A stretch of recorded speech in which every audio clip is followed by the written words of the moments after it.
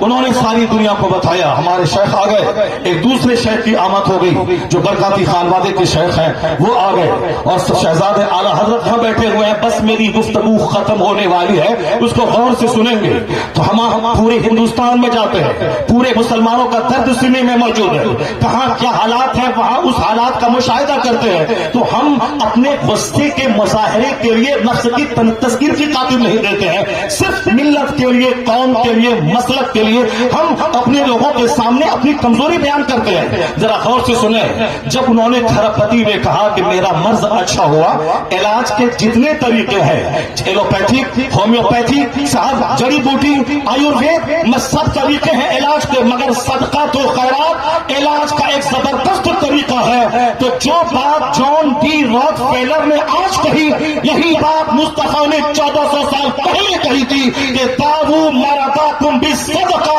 وحسنوا اموالکم بالزکاۃ. مصطفیٰ نے کہا اپنے مریضوں کا علاج صدقہ کر کے کیا کرو. تو آج 1400 سال کے بعد امریکہ کا کھرب پتی اپنے تجربے سے دنیا کو بتایا کہ صدقہ سے ایک بیمار ٹھیک ہوتا ہے. جو بات مصطفیٰ نے 1400 سال پہلے کہی وہ امریکہ کا کرسچن ذاتی تجربے سے بتا دیا کہ مصطفیٰ کا قول سچا ہے, مصطفیٰ کا مذہب سچا ہے اور خیرات سے علاج ہوتا ہے. تو آج جیسے دانشوروں کے بیچ مصطفیٰ کی حدیث کی صداقت سامنے آ رہی ہے, کلمہ پڑھنے والوں کی تعداد میں زبردست اضافہ ہوتا چلا جا رہا ہے. اسلام کبھی خطرے میں نہیں تھا اور آج بھی خطرے میں نہیں ہے. جیسے جیسے علم میں بڑھ رہا ہے, جیسے جیسے ریسرچ بڑھ رہی ہے, جیسے جیسے تحقیق بڑھ رہی ہے, ویسے ویسے مصطفیٰ کے غلاموں کی تعداد میں اضافہ ہوتا جا رہا ہے. اسلام کے تعلق سے آپ بے فکر ہو جائیں, اپنی فکر کریں کہ میرا مرتے وقت کیا ہوگا, میرا قبر میں کیا ہوگا,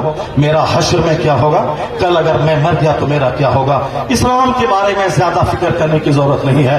اسلام بہت زندہ و تابندہ مذہب ہے. پوری دنیا کے ہر گوشے میں, ہر خطے میں اسلامی چراغ روشن ہو رہا ہے. جتنے بھی لوگوں نے اسلام کا چراغ بجھانا چاہا وہ سب بجھ گئے, ان کی عزتیں مٹی میں مل گئی, ان کے آبا و اجداد دشمنی کی آگ میں جل کر مٹی میں مل گئے. اسلام مسکرا رہا ہے, مدرسہ مسکرا رہا ہے, مسجدیں مسکرا رہی ہیں, اذان مسکرا رہی ہے, ہمارے مشائخ کے چہرے کی تاریاں, ان کے سروں کی پگڑیاں مسکرا رہی ہیں. کبھی اسلام خطرے میں نہیں تھا اور آنے والے وقت میں بھی جیسے جیسے علم کا اجالا پھیلے گا مصطفیٰ کے غلاموں کی تعداد میں اضافہ ہوتا چلا جائے گا. ہے نور خدا کفر کی حرکت پہ خندہ زن, پھونکوں سے چراغ بجھایا نہ جائے گا۔ اللہ تبارک و تعالی مدرسہ غوثیہ سراج العلوم کو سلامت رکھے، مولانا قاسم الحق صاحب کو سلامت رکھے، ان کے مدرسے کی محبتیں علاقے کے سارے مسلمان کے دلوں میں عطا فرما دے، یہاں کے سارے منتظمین، اراکین اور تمام پڑھنے والے بچے، سارے اساتذہ، سبوں کو اخلاص کے ساتھ دینی خدمت کرتے رہنے کی توفیق عطا فرمائے۔ ہمارے شیخ کو اللہ لمبی عمر عطا فرما دے، اللہ تعالیٰ انہیں اور پوری دنیا میں گھوم گھوم کر مسئلے کے اعلیٰ حضرت کی دھوم مچاتے رہنے کی توفیق عطا فرمائے، آمین۔ وآخر دعوانا ان الحمد للہ رب العالمین۔